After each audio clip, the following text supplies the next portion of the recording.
Imagine you're riding alone across an endless grassy plain nearly 3,000 years ago. The only sounds are the wind, your horse's footsteps, and birds circling high above you. The world feels empty until your horse suddenly stops. It lifts its head, snorts nervously, and refuses to take another step. You look toward the horizon and notice four riders racing straight towards you. At first, you assume they're soldiers. Their horses move with incredible speed, their spears shine in the sunlight, and bows hang across their backs. But as they get closer, something doesn't make sense. Every single rider is a woman. They surround you with complete confidence. No shouting, no panic, just calm smiles, as if they've already won. Since childhood, you've heard whispers about fearless women who lived without kings, without husbands, and without anyone telling them what to do. People called them Amazons. Most believe they were only a myth, but standing here, surrounded by these mysterious warriors, you'd probably believe otherwise. The question is, how much of that legend was actually true? If you asked almost anyone living in the ancient world to describe an Amazon, their answer would sound surprisingly similar. She was fearless. She could ride a horse before she could even read the stars. She hunted wild animals, fired arrows with incredible accuracy, and fought beside other women instead of hiding behind walls. According to the stories, Amazons didn't wait for men to protect them. They protected themselves. They built their own camps, trained every day, and lived by their own rules. To many people, this sounded almost impossible. In most ancient societies, men were expected to become warriors while women stayed closer to home. But the Amazons seemed to turn that entire world upside down. The more unbelievable the stories became, the more people wanted to tell them. Soon, merchants, travelers, and soldiers all claimed they had heard about these mysterious women somewhere beyond the edge of the known world. The Amazons slowly became one of history's greatest legends. But legends usually begin with a single question.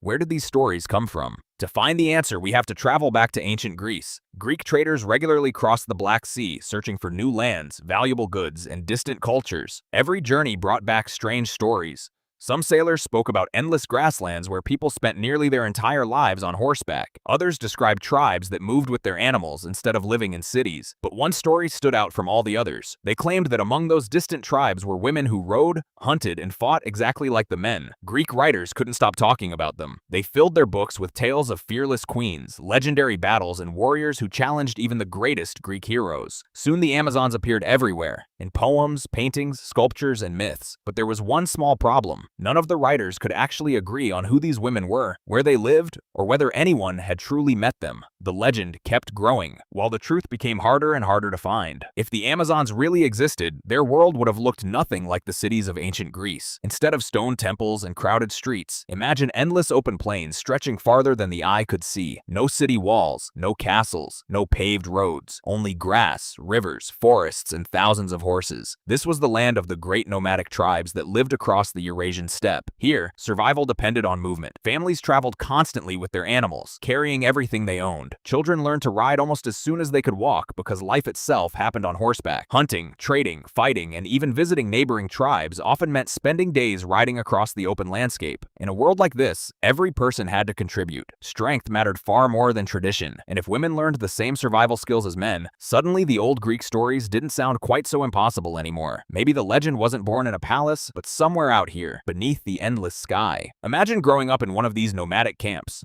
There are no classrooms, no castles, and no quiet villages. Your home is wherever your tribe stops for the night. Every morning begins with the sound of horses, crackling campfires, and people preparing for another journey.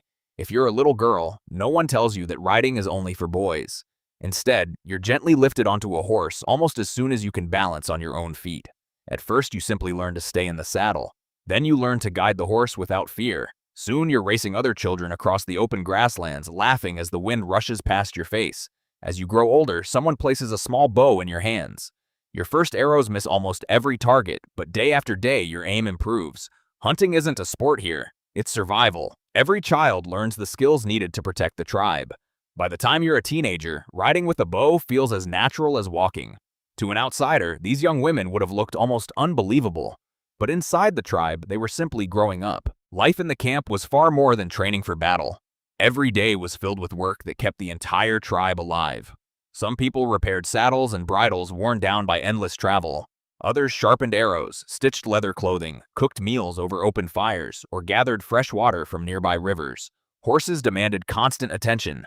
They had to be fed, brushed, checked for injuries, and moved to fresh grass before the old pasture disappeared. Children helped wherever they could, learning by watching the adults around them. Even evenings were busy. Families sat around the fire, repairing equipment, telling stories, and planning the next day's journey beneath a sky full of stars. There were no permanent houses because tomorrow the camp might already be somewhere else. Everyone carried only what they truly needed. It was a hard life, but it also created people who could adapt to almost anything. In a world where survival depended on every member of the tribe, it wasn't unusual for women to become just as capable as the men. This is where the legend becomes even more mysterious. Ancient Greek writers claimed that the Amazons lived almost entirely without men. According to the stories, they ruled their own society, raised their daughters to become warriors, and only met men when it was necessary to have children. Sons, the legends said, were sometimes sent away to live with their fathers, while daughters stayed to become the next generation of Amazon warriors.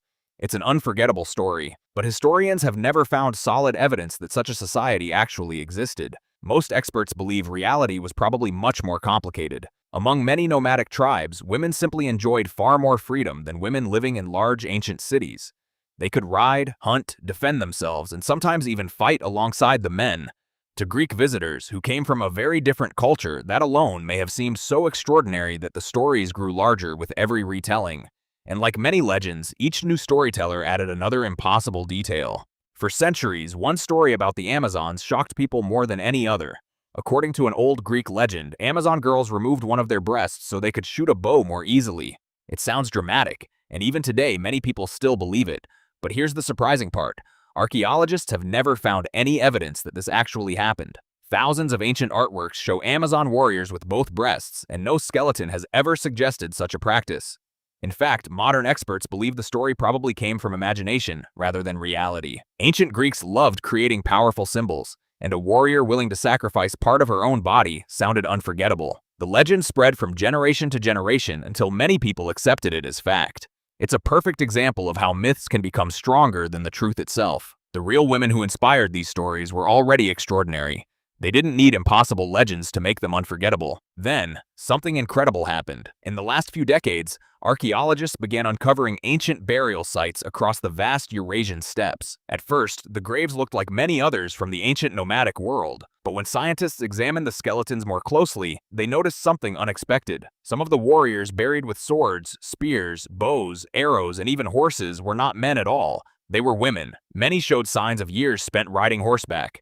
Some skeletons carried healed battle injuries. Others had powerful shoulders and arms shaped by a lifetime of drawing heavy bows. These weren't queens buried with ceremonial weapons. These were real fighters. Suddenly, historians looked back at the old Greek stories with fresh eyes. Maybe the Amazons had never been an entire kingdom of women, but perhaps Greek travelers had truly encountered female warriors living among the nomadic tribes. The line between myth and history had suddenly become much harder to see. Even if the Amazons weren't exactly like the legends, it's easy to understand why people feared them. Imagine facing an enemy who could appear without warning, racing across the open plains at full speed. Before you even reached them, arrows were already flying through the air.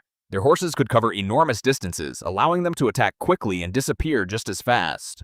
They didn't rely on heavy armor or massive city walls. Their greatest advantage was movement. Every warrior had spent years riding, hunting, and surviving in one of the harshest landscapes on Earth. To armies used to fighting slow battles on foot, these fast-moving horse warriors must have seemed almost impossible to catch. And if some of those warriors happened to be women, the stories would have sounded even more unbelievable when frightened soldiers returned home.